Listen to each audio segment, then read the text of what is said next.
Hello दोस्तों। इस video series में हम पैट आरओ और यूपीपीसीएस के लिए जीएस के कुछ इंपॉर्टेंट टॉपिक को मॉडल प्रश्नों के माध्यम से कवर कर रहे हैं। ये उस सीरीज का 8वां प्रैक्टिस सेट होगा, लेकिन पॉलिटी का ये दूसरा है। इससे पहले एक पार्ट अपलोड कर चुके हैं, अगर वो आपने नहीं देखा है तो देख लीजिए, ऊपर आई बटन में इसका लिंक दे दिया जाएगा। फिलहाल इस वीडियो में प्रस्तावना, संघ और उसके राज्य क्षेत्र और राज्य के नीति निर्देशक तत्व, इन सभी के प्रश्नों को शामिल किया है। तो वीडियो में आगे बढ़ेंगे, लेकिन उससे पहले अगर वीडियो पसंद आए तो उसे लाइक कर दें, चैनल को सब्सक्राइब कर लें। तो चलिए शुरू करते हैं बिना किसी देरी के। पहला है, निम्नलिखित में से कौन सा शब्द हमारे संविधान की प्रस्तावना में नहीं है?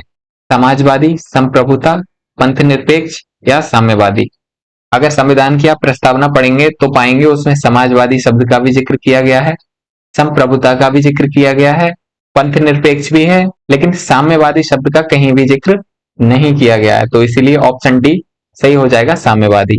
संविधान की प्रस्तावना पढ़ते समय उसके जो कीवर्ड्स हैं, जैसे समानता, स्वतंत्रता, न्याय, बंधुत्व, ये मैं लिख देता हूं। समता, स्वतंत्रता, न्याय, बंधुत्व, इन कीवर्ड्स को आप बिल्कुल रट लीजिए, क्योंकि ये चारों संविधान के एम हैं, अर्थात उनके लक्ष्य को निर्धारित करते हैं। किसी कल्याणकारी राज्य का लक्ष्य क्या होना चाहिए, ये भारतीय संविधान की प्रस्तावना में बखूबी लिख दिया गया है। इसके अलावा और क्या बातें कही गई हैं प्रस्तावना में, एक तारीख का भी जिक्र किया गया है, वो आपको ध्यान होनी चाहिए, 26 नवंबर 1949। ये पूछ लेते हैं कि भारतीय संविधान की प्रस्तावना में जो तारीख दी गई है वो किस चीज को डिफाइन करती है। तो उसमें लिखा गया है कि हम इस तारीख को अतः द्वार संविधान को अंगीकृत, अधिनियमित तथा आत्मर्पित करते हैं। आगे है, भारतीय संविधान की प्रस्तावना के संविधान की प्रस्तावना से प्रेरित है। देश का नाम बताना है कि भारतीय संविधान की प्रस्तावना कौन से देश के संविधान से प्रेरित है। संयुक्त राज्य अमेरिका, जापान, फ्रांस या जर्मनी। अगर किसी भी देश की संविधान की प्रस्तावना की बात की जाए तो संयुक्त राज्य अमेरिका पहला ऐसा देश था जिसने अपने संविधान में प्रस्तावना को शामिल किया था। तो इस सबसे पहले प्रस्तावना को शामिल करने वाला देश कौन सा है? वो संयुक्त राज्य अमेरिका है। उसके बाद अन्य देश अपने संविधान में प्रस्तावना को शामिल करने लगे। तो हमारे देश की प्रस्तावना भी संयुक्त राज्य अमेरिका के संविधान से ही प्रेरित है, तो इसीलिए ऑप्शन ए सही हो जाएगा। और कौन कौन सी चीज हैं जो हमने संयुक्त राज्य अमेरिका से ली हैं, वो भी आपको ध्यान होनी चाहिए। पहले तो सबसे मुख्य चीज कि फंडामेंटल राइट, अर्थात मौलिक अधिकार हमने कहां से लिए हैं? वो भी अमेरिका के संविधान से लिए हैं। इसके अलावा जुडिशियल रिव्यू अर्थात न्यायिक पुनर्वलोकन। इसका मतलब है, अगर संसद कोई ऐसा कानून बनाती है जो संविधान के मूल ढांचे का उल्लंघन करता है, तो न्यायपालिका उस कानून को रद्द कर देती है। इसे कहते हैं जुडिशियल रिव्यू। तो वो कहां से लिया है? संयुक्त राज्य अमेरिका से। इसके अलावा न्यायपालिका की स्वतंत्रता को संयुक्त राज्य अमेरिका से लिया गया है। प्रेसिडेंट पर महाभियोग जो लगता है, प्रेसिडेंट पर महाभियोग, वो भी संयुक्त राज्य अमेरिका से है। इसके अलावा हाई कोर्ट और सुप्रीम कोर्ट में जज को हटाने की जो प्रक्रिया है, वो भी संयुक्त राज्य अमेरिका से प्रेरित है। तो ये इतनी चीजें मुख्य रूप से फंडामेंटल राइट, जुडिशियल रिव्यू और राष्ट्रपति पर महाभियोग की प्रक्रिया, ये आप बिल्कुल ध्यान रखें, ये कहां से ली गई है? संयुक्त राज्य अमेरिका से। जापान से हमने क्या लिया है? जापान से आपने पढ़ा होगा विधि द्वारा स्थापित प्रक्रिया, वो जापान से ली गई है, विधि द्वारा स्थापित प्रक्रिया।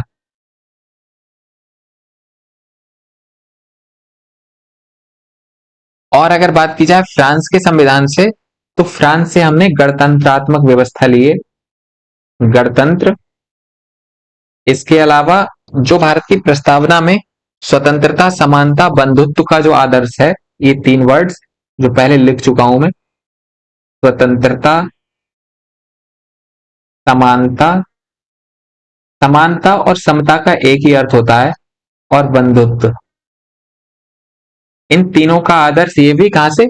फ्रांस के संविधान से लिए गए। इसके अलावा जर्मनी का जो वाइमर गणतंत्र है, वहां से हमने आपातकाल के दौरान, अर्थात जब इमरजेंसी लगती है, इमरजेंसी के दौरान मूल अधिकारों का, फंडामेंटल राइट्स का स्थगन, इस प्रक्रिया को कहां से लिया है? जर्मनी के वाइमर गणतंत्र से। तो ये ध्यान रखना है, जर्मनी से इमरजेंसी के दौरान फंडामेंटल राइट्स का स्थगन, फ्रांस से गणतंत्र और स्वतंत्रता, समानता, बंधुत्व का आदर्श, जापान से विधि द्वारा स्थापित प्रक्रिया। अगला है भारत के संविधान की प्रस्तावना में वर्णित शब्दों का सही क्रम बताइए। अभी मैंने बताया था कि संविधान में 4 मुख्य लक्ष्य तय किए गए हैं, एम, कि हमारे संविधान का या हमारी शासन प्रणाली का मुख्य लक्ष्य क्या है। तो वो जो एम है वही है ये सब। तो उनमें सबसे पहले आप पाएंगे कि न्याय की बात की गई है। न्याय, और न्याय 3 तरह का न्याय है। कौन कौन सा? सामाजिक, आर्थिक और राजनैतिक। सोशल, आर्थिक मतलब इकोनॉमिक, और पॉलिटिकल। इसके अलावा 5 तरह की स्वतंत्रता की बात की गई है। न्याय के बाद है स्वतंत्रता। स्वतंत्रता, और स्वतंत्रता 5 तरह की है। लिखूंगा नहीं, आपको ध्यान रखना है, बिल्कुल वैसे ही रखना है। विचार, अभिव्यक्ति, धर्म, विश्वास और उपासना। आप शॉर्ट में इसे लिख सकते हैं, विचार, अभिव्यक्ति, धर्म, विश्वास और उपासना। आप इस तरह से याद रख सकते हैं। इतनी स्वतंत्रता दी गई है। इसके अलावा समता की बात की गई है। समता, 2 तरह की समता की बात की गई है, प्रतिष्ठा और अवसर। प्रतिष्ठा और अवसर बढ़ाने की समता की बात की गई है। इसके अलावा बंधुत्व लास्ट में आता है, बंधुत्व। तो इस हिसाब से इसका आंसर डी ठीक हो जाएगा। अगला है भारतीय संविधान की प्रस्तावना के संदर्भ में कौन सा कथन असत्य है। गलत कथन बताना है, कौन सा कथन गलत है। यह जवाहरलाल नेहरू द्वारा पेश किए गए उद्देश्य प्रस्ताव पर आधारित है। धर्मनिरपेक्ष शब्द 1776 में जोड़ा गया। संघवाद शब्द भारतीय संविधान की प्रस्तावना का हिस्सा है। प्रस्तावना में संशोधन किया जा सकता है। इनमें से बताना है कौन सा गलत है। देखो, पहले स्टेटमेंट की बात की जाए कि ये जवाहरलाल नेहरू द्वारा पेश किए गए उद्देश्य प्रस्ताव पर आधारित है, ये बिल्कुल सही है। उद्देश्य प्रस्ताव जवाहरलाल नेहरू ने रखा था जब इसकी दूसरी मीटिंग हुई थी संविधान सभा की 13 दिसंबर को, 13 दिसंबर 1949 को। तो ये बिल्कुल सही है। अगला है धर्मनिरपेक्ष शब्द 1976 में जोड़ा गया, ये भी सही है। 42वां संविधान संशोधन हुआ था 1976 में, जिसमें इसके साथ 2 शब्द और जोड़े गए थे, समाजवादी और अखंडता। तो ये 3 शब्द थे, समाजवादी, अखंडता और इसके अलावा धर्मनिरपेक्ष। धर्मनिरपेक्ष को पंथ निरपेक्ष भी कह सकते हैं। तो ये 3 शब्द 42वें संविधान संशोधन 1976 में जोड़े गए थे, तो ये भी सही हो जाएगा।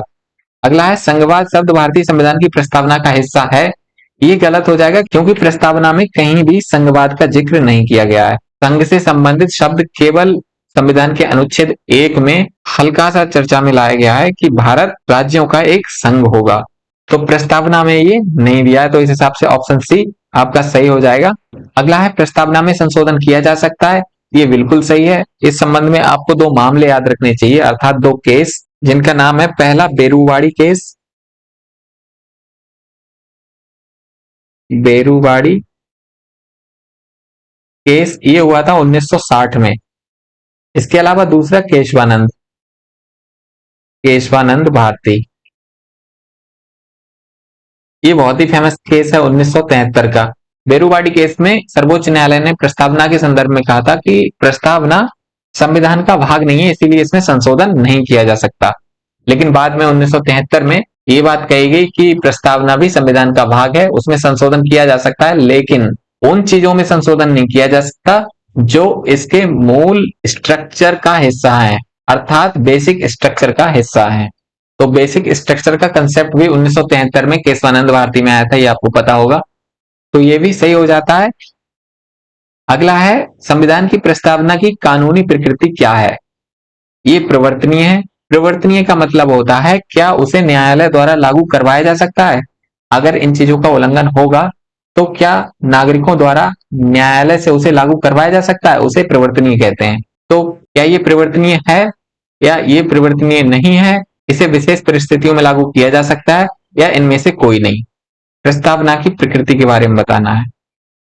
रही बात प्रवर्तनीय की, तो प्रवर्तनीय के मामले में केवल फंडामेंटल राइट ही हैं जो प्रवर्तनीय हैं, जिन्हें लागू कराने के लिए नागरिक न्यायपालिका का दरवाजा खटखटा सकते हैं, जबकि प्रस्तावना कानूनी रूप से बाध्यकारी नहीं है, तो ये गलत हो जाएगा। अगला है ये प्रवर्तनीय नहीं है, ये सही है। इसे विशेष परिस्थितियों में लागू किया जा सकता है, ये भी गलत है। और इनमें से कोई नहीं, ये भी गलत है। तो इस हिसाब से ऑप्शन बी सही हो जाएगा। अगला है, भारत में कुल कितने राज्य और संघ राज्य क्षेत्र हैं? ये जरूरी है क्योंकि ऐसा क्वेश्चन भी पूछ लेते हैं पैट जैसे एग्जाम में, तो आपको पता होना चाहिए। हालांकि ये मैक्सिमम लोगों को पता होगा। 25 राज्य और 9 संघ राज्य क्षेत्र, 28 राज्य और 7 संघ राज्य क्षेत्र, 28 राज्य और 8 संघ राज्य क्षेत्र, 21 राज्य और 11 संघ राज्य क्षेत्र। तो इसमें बताने की जरूरत है नहीं शायद। इसका सही आंसर ऑप्शन सी हो जाएगा, 28 राज्य और 8 संघ राज्य क्षेत्र। वैसे 29 थे, फिर बाद में जम्मू कश्मीर को 2 अलग यूनियन टेरिटरी में बांट दिया गया, तो इस हिसाब से हो गए 28। अगला है, भारत का संविधान भारत को किस रूप में वर्णित करता है? राज्यों का संघ, अर्धसंघीय, राज्यों और केंद्र शासित प्रदेशों का एक महासंघ, या एक एकात्मक राज्य? अनुच्छेद 1 अगर आपने पढ़ा होगा तो आप इसका आंसर बिल्कुल लगा पाएंगे आराम से। अनुच्छेद 1 में कहा गया है, मैं ये बता चुका हूं पहले, कि भारत राज्यों का एक संघ होगा। तो इस हिसाब से ऑप्शन ए सही हो जाएगा, राज्यों का एक संघ है। विनाशी राज्यों का अविनाशी संघ, ये लिखा गया है कि विनाशी राज्यों का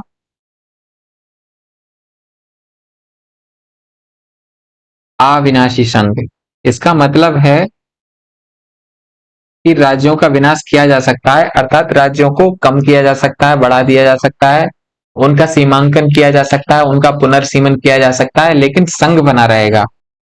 संघ से कोई अलग नहीं हो सकता। तो इस हिसाब से ऑप्शन ए आपका सही हो जाता है। अगला है, भारत के संघ में निम्नलिखित में से कौन शामिल है? ये बहुत ही इंपॉर्टेंट क्वेश्चन है, आपको कतई पता होना चाहिए। स्टार लगा दे रहा हूं, इस पे 3 स्टार। भारत के संघ में जो कहा गया है कि भारत राज्यों का एक संघ होगा, तो वो जो संघ शब्द है उसमें कौन कौन शामिल होगा?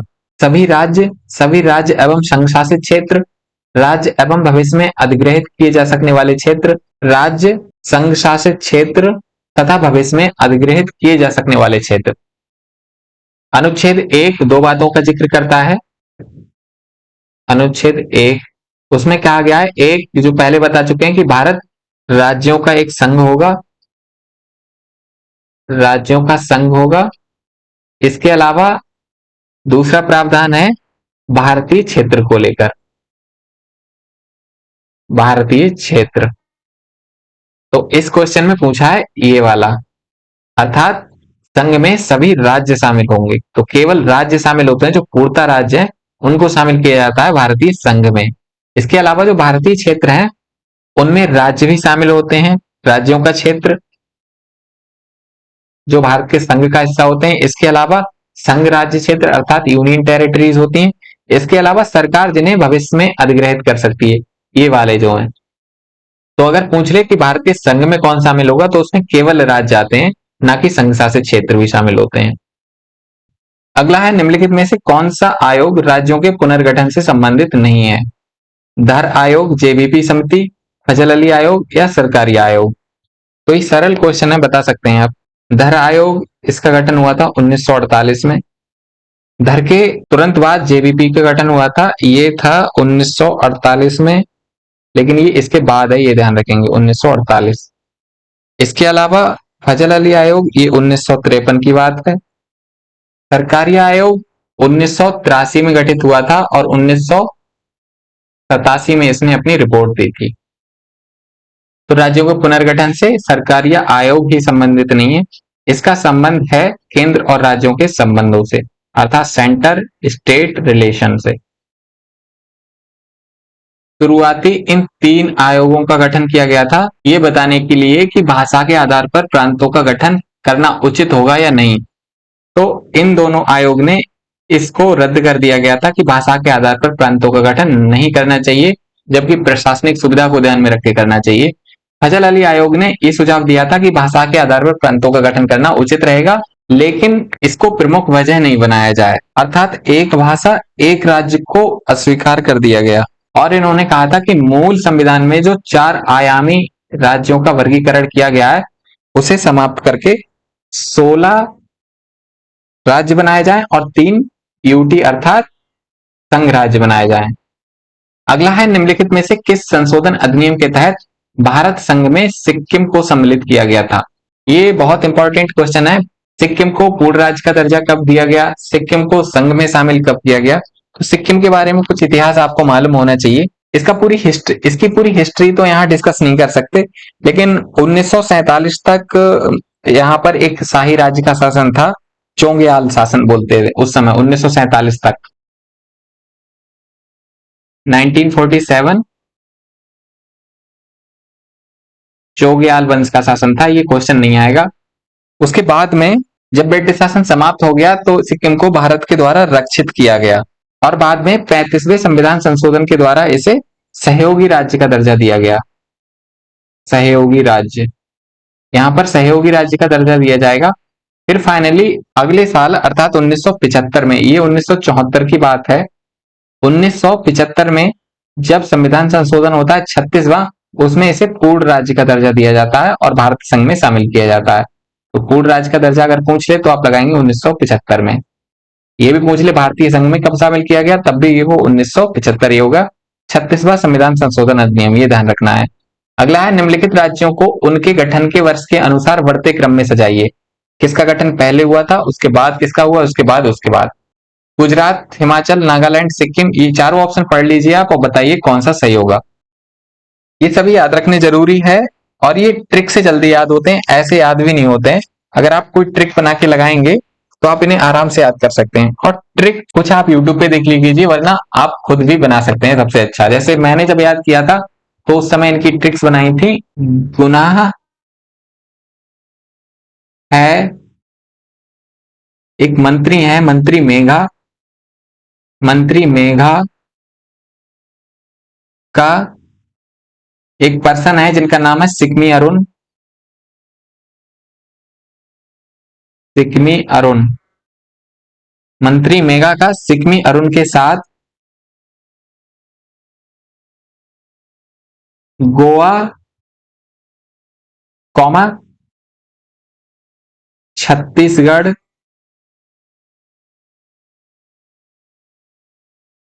के उत्तर में झांकना। ऐसे ही कोई भी ट्रिक्स आप बना सकते हैं उल्टी पुल्टी, बस याद रहना चाहिए। गुना है मंत्री मेघा का सिकमी अरुण के साथ गोवा और छत्तीसगढ़ के उत्तर में झांकना। गु से गुजरात आ जाएगा।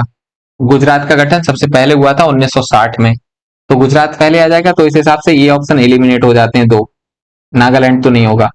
गुजरात के बाद आता है नागालैंड, ना फॉर नागालैंड, तो गुजरात के बाद नागालैंड आ गया। इसके बाद हा से हो गया हरियाणा, तो हरियाणा इसमें है नहीं ऑप्शन।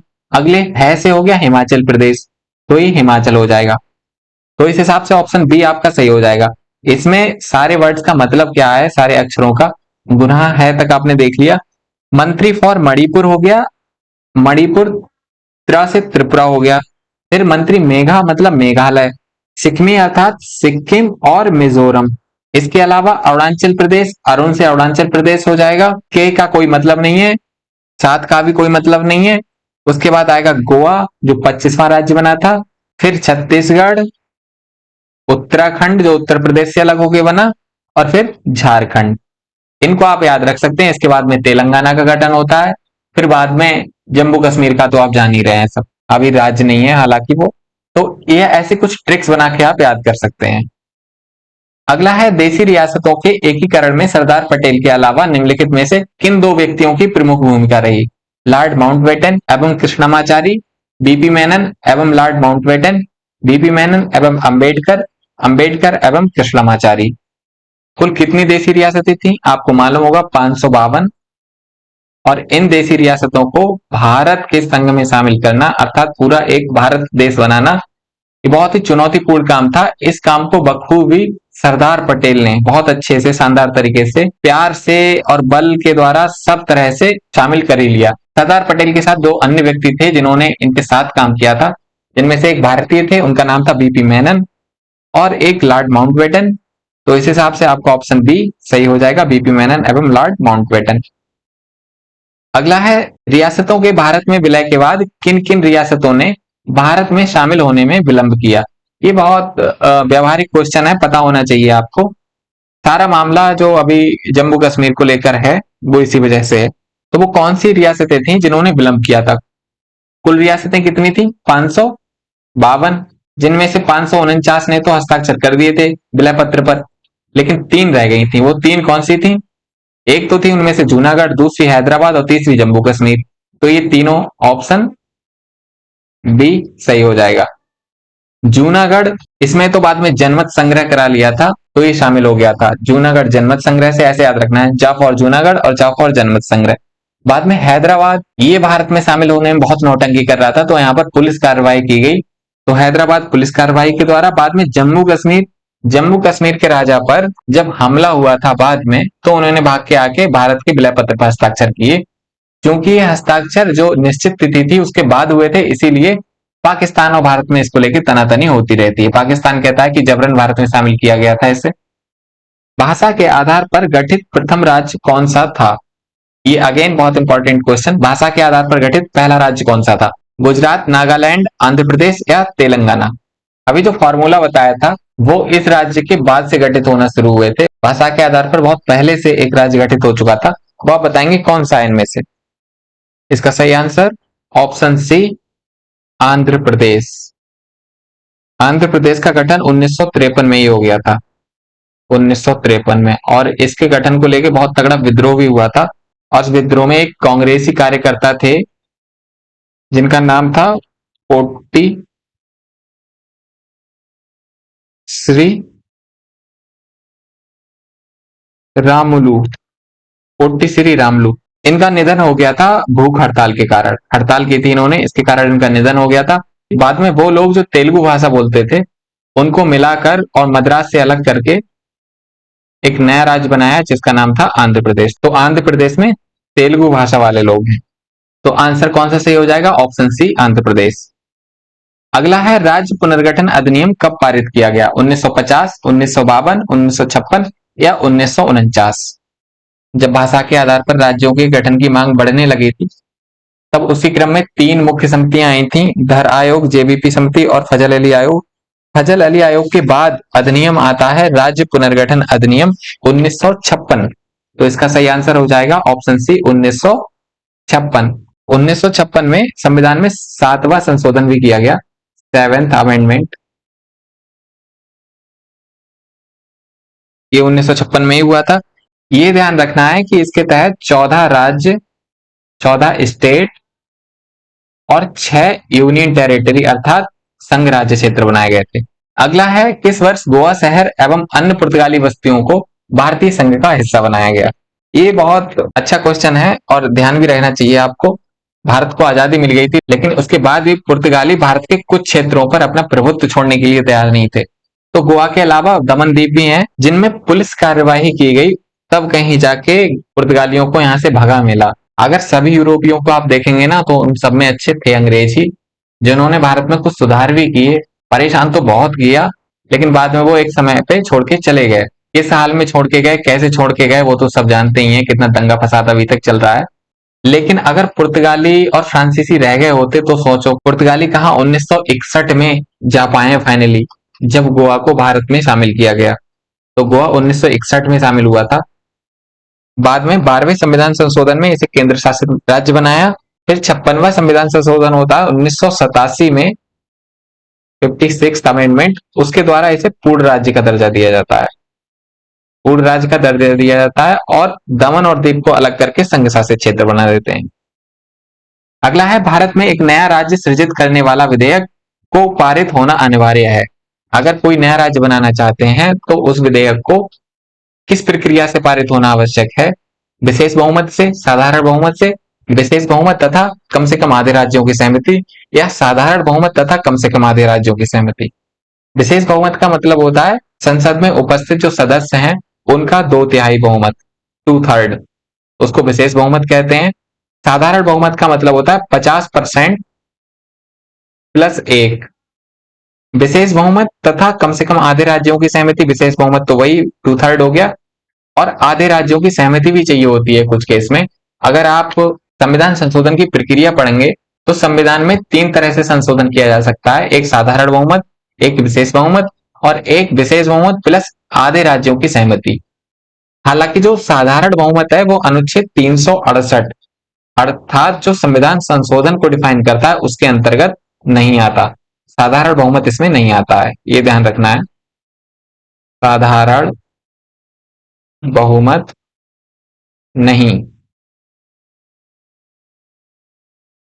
तो फिलहाल नया राष्ट्र सृजित करने के लिए किसी विशेष बहुमत की जरूरत नहीं है, साधारण बहुमत से हो जाता है।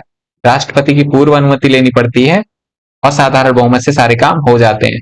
आधे राज्यों की सहमति भी नहीं, हालांकि जब बिल पास होता है उसके बाद उसे राज्यों के पास भेजा जाता है। राज्यों की इच्छा है वो स्वीकार भी कर सकते हैं, अस्वीकार भी कर सकते हैं, सहमत भी हो सकते हैं, असहमत भी हो सकते हैं, लेकिन राष्ट्रपति उसे मानने के लिए बाध्य नहीं है। अगला है, किसी राज्य के नाम में परिवर्तन करने का अधिकार निम्नलिखित में से किसको प्राप्त है? अगर किसी राज्य का नाम परिवर्तित करना है तो उसकी शक्ति किसमें है? राष्ट्रपति को, संसद को, संबंधित राज्य विधानमंडल को या संबंधित राज्य के राज्यपाल को? तो इसका सही आंसर हो जाएगा ऑप्शन बी, संसद को। राष्ट्रपति को नहीं है, हालांकि राष्ट्रपति की सहमति ली जाती है अगर राज्यों के पुनर्सीमन से संबंधित या नाम के परिवर्तन से संबंधित कोई जब बिल आता है तो उससे पहले राष्ट्रपति की सहमति ली जाती है।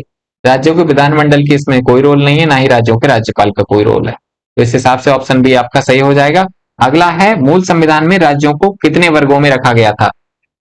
अभी इस पे चर्चा कर चुके हैं हम। वैसे जब फजल अली आयोग की बात हुई थी और राज्य पुनर्गठन अधिनियम 1956 आया था तो उसमें जो मूल संविधान में राज्यों का वर्गीकरण किया गया था उसको समाप्त कर दिया गया। तो कितने वर्गों में रखा गया था उस टाइम? 3, 4, 5, 6। तो आप बता पाएंगे? इसका आंसर ऑप्शन बी 4, ये सही हो जाएगा। अगला है, पांडुचेरी को किस वर्ष भारतीय संघ में सम्मिलित किया गया? 1956, 1960, 1962 या 1963? पांडुचेरी का इतिहास भी बहुत मजेदार है। अगर आपने हिस्ट्री पढ़ी होगी तो आप जानते होंगे पांडुचेरी पर लगातार कभी फ्रांसीसियों का कभी अंग्रेजों का अधिकार रहता रहा है, लेकिन अधिकांश समय में उस पर फ्रांसीसियों का वास्तविक नियंत्रण था। भारत आजाद तो हो गया था 1947 में, लेकिन 1954 में जाकर कहीं फ्रांसीसियों ने पांडुचेरी को वास्तविक रूप में भारत को हस्तांतरित किया था। 1954 में हस्तांतरण हुआ था।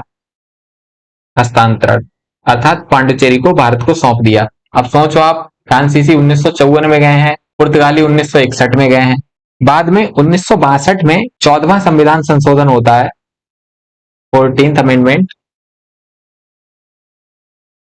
उसके द्वारा इसे भारत संघ में शामिल कर लिया जाता है। तो इसीलिए ऑप्शन सी सही हो जाएगा। अगला है, भारत के संविधान में कल्याणकारी राज्य का आदर्श किसमें प्रतिस्थापित है? कल्याणकारी राज्य, उद्देशिका, नीति निर्देशक तत्व, मूल अधिकार या 7वीं अनुसूची? इसका सही आंसर वैसे बताने की जरूरत नहीं है। उद्देशिका है वो संविधान के आदर्शों को बताती है कि संविधान किन पैमानों पे चलता है। दूसरा नीति निर्देशक तत्व है, वो राज्यों के लिए नीति का निर्देश है, अर्थात राज्य नीति या कानून बनाते समय नीति निर्देशक तत्वों का ध्यान रखेंगे। तो अगर आप नीति निर्देशक तत्व पढ़ेंगे तो पाएंगे उसमें एक कल्याणकारी राज्य के आदर्श मिलेगा। तो इसीलिए ऑप्शन बी आपका सही हो जाएगा, नीति निर्देशक तत्व। मूल अधिकारों में नागरिकों के मूल अधिकारों की बात की गई है। 7वीं अनुसूची में केंद्र राज्य संबंधों की बात की गई है, CS रिलेशन। अगला है, निम्नलिखित में से कौन सा अनुच्छेद अंतरराष्ट्रीय शांति और सुरक्षा की बात करता है? कौन से अनुच्छेद में अंतरराष्ट्रीय शांति और सुरक्षा की बात की गई है, अर्थात अंतरराष्ट्रीय संबंध किसमें बताए गए हैं? अनुच्छेद 50, 51, 44 या 47? तो इसका सही आंसर हो जाएगा ऑप्शन बी, अनुच्छेद 51। अनुच्छेद 51 अंतरराष्ट्रीय शांति और सुरक्षा को प्रोत्साहित करने की बात करता है और ये नीति निर्देशक तत्व का भाग है। नीति निर्देशक तत्व अनुच्छेद 36 से शुरू होते हैं और 36 से लेके 51 तक दिए गए हैं। अगला है, राज्य के नीति निर्देशक तत्व कहां से लिए गए हैं? ये अच्छा क्वेश्चन है। भारत के संविधान में जो नीति निर्देशक तत्व है वो किस संविधान से या किस देश से लिए गए हैं? कनाडा, स्विट्जरलैंड, आयरलैंड या ग्रेट ब्रिटेन? अगर कनाडा की बात करें तो आपको मालूम होगा यहाँ से भारत के संविधान की जो संघीय व्यवस्था है, शासन की जो संघीय व्यवस्था है, उसको कनाडा से लिया गया है, जिसमें शक्तिशाली केंद्र रहता है। केंद्र ज्यादा शक्तिशाली बनाया गया है। वो व्यवस्था कहां से ली गई है? कनाडा से। इसके अलावा ब्रिटेन से संसदीय प्रणाली ली गई है, क्योंकि हम उसी के आदी हो चुके थे, हमारे ऊपर शासन अंग्रेजों ने किया था, इसीलिए संसदीय प्रणाली ब्रिटेन से ली गई है। इसके अलावा ब्रिटेन से विधि का शासन भी लिया गया है, विधि का शासन। इसके अलावा भारत में एकल नागरिकता का प्रावधान है, एकल नागरिकता, ये भी ब्रिटेन से ली गई है। इसका मतलब है जैसे अगर आप अमेरिका जाएंगे तो पाएंगे वहां पर केंद्र की नागरिकता अलग होती है और किसी पर्टिकुलर स्टेट की नागरिकता अलग होती है, जबकि भारत में एक ही नागरिकता होती है कि हम भारत देश के नागरिक हैं। तो वो व्यवस्था कहां से ली गई है? ब्रिटेन से। आयरलैंड से नीति निर्देशक तत्व लिए गए हैं, तो इसीलिए ऑप्शन सी आपका सही हो जाएगा। आयरलैंड से। और अगर बात की जाए और क्या लिया गया है, तो भारत में राष्ट्रपति की जो निर्वाचन प्रक्रिया है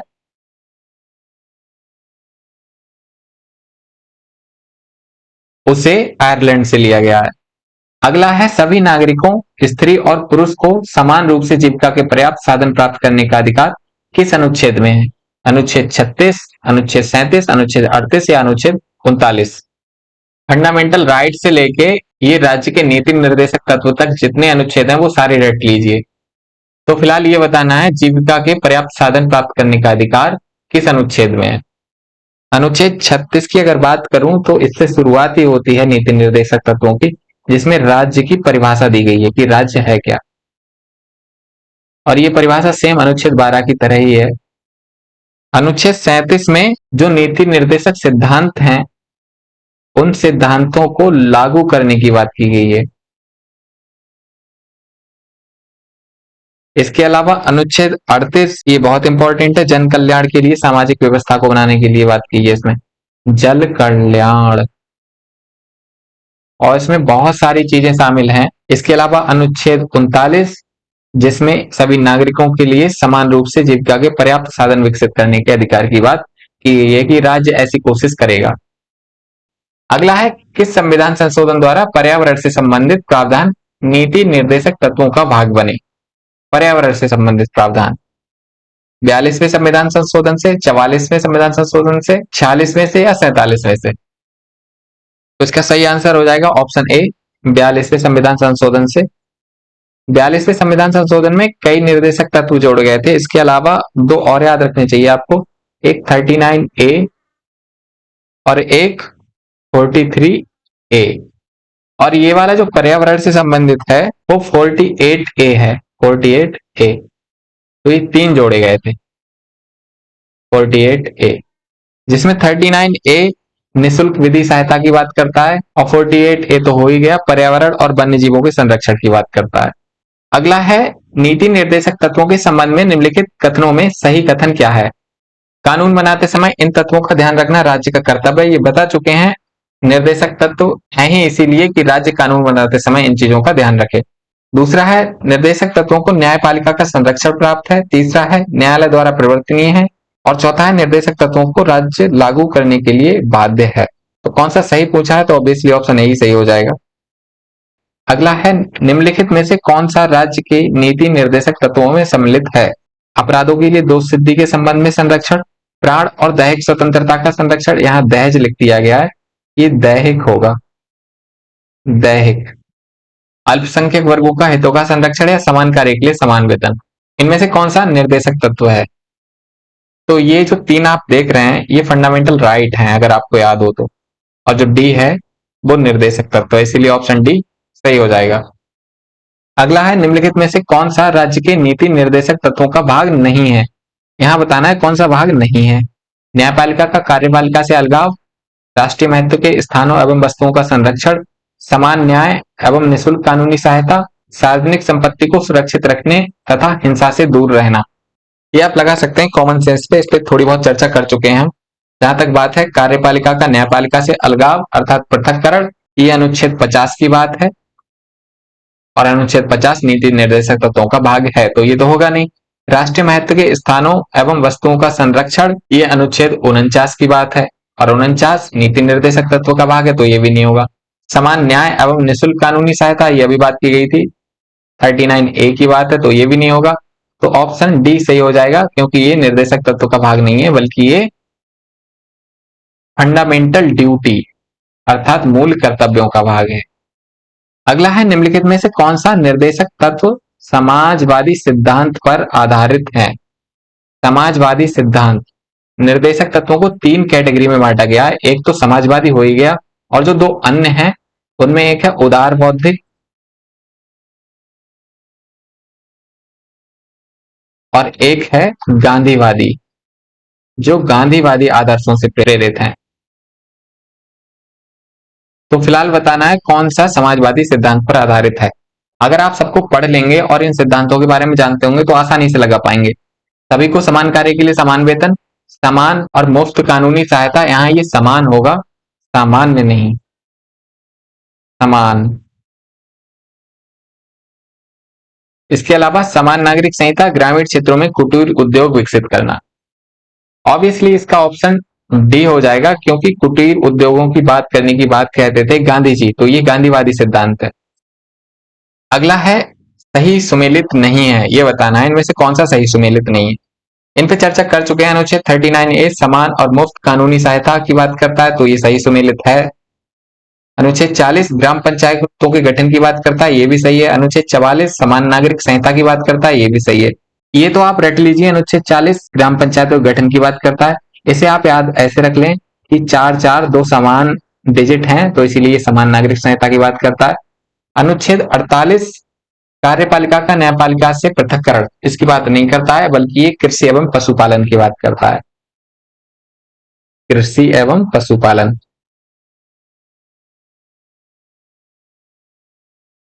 इसके अलावा जो 48A है वो पर्यावरण और वन्य जीवों के संरक्षण से संबंधित है। जहां तक बात है कार्यपालिका का न्यायपालिका से पृथककरण, ये हम बता चुके हैं अनुच्छेद 50। तो इस हिसाब से ऑप्शन डी आपका सही हो जाएगा, ये सुमेलित नहीं है। अगला है संविधान में राज्य के नीति निर्देशक तत्वों को शामिल करने के पीछे क्या उद्देश्य है। राजनीतिक लोकतंत्र की स्थापना करना, सामाजिक लोकतंत्र की स्थापना करना, सामाजिक आर्थिक लोकतंत्र की स्थापना करना, या गांधीवादी आदर्शों के अनुरूप लोकतंत्र की स्थापना करना। अगर मैं ऑप्शन डी की बात करूं तो गांधीवादी आदर्शों के अनुरूप लोकतंत्र की स्थापना करना ये नहीं होगा, क्योंकि उसमें से एक सेक्शन है केवल गांधीवादी आदर्शों का, इसके अलावा समाजवादी भी है और उदार बौद्धिक भी है, तो ये तो ऑप्शन होगा नहीं।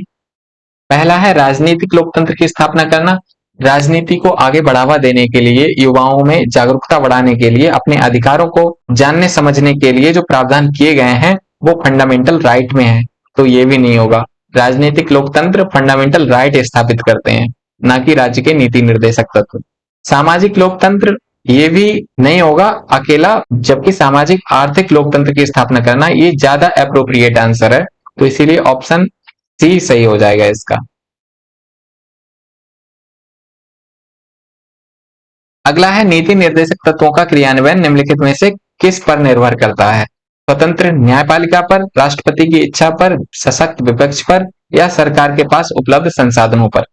ये भी हम चर्चा कर चुके हैं, तो आप आंसर आराम से लगा पाएंगे। न्यायपालिका इन्हें लागू कराने के लिए बाध्य नहीं है, इसीलिए ऑप्शन ये नहीं होगा। राष्ट्रपति भी इन्हें लागू कराने के लिए बाध्य नहीं है, ये भी नहीं होगा। विपक्ष अगर सशक्त होगा तब भी क्या कर लेगा, जब तक कि सरकार के पास संसाधन उपलब्ध नहीं होंगे, तो इसका सही आंसर ऑप्शन डी हो जाएगा, सरकार के पास उपलब्ध संसाधनों पर। इसी क्वेश्चन के साथ वीडियो भी समाप्त होती है। अगर आपको वीडियो पसंद आई हो तो उसे लाइक कर दें, चैनल को सब्सक्राइब कर लें, बाकी वीडियो को शेयर कर दें जरूरतमंद लोगों के साथ। तो मिलेंगे आगे इसी सीरीज को आगे बढ़ाते हुए अगली वीडियो में, तब तक के लिए धन्यवाद।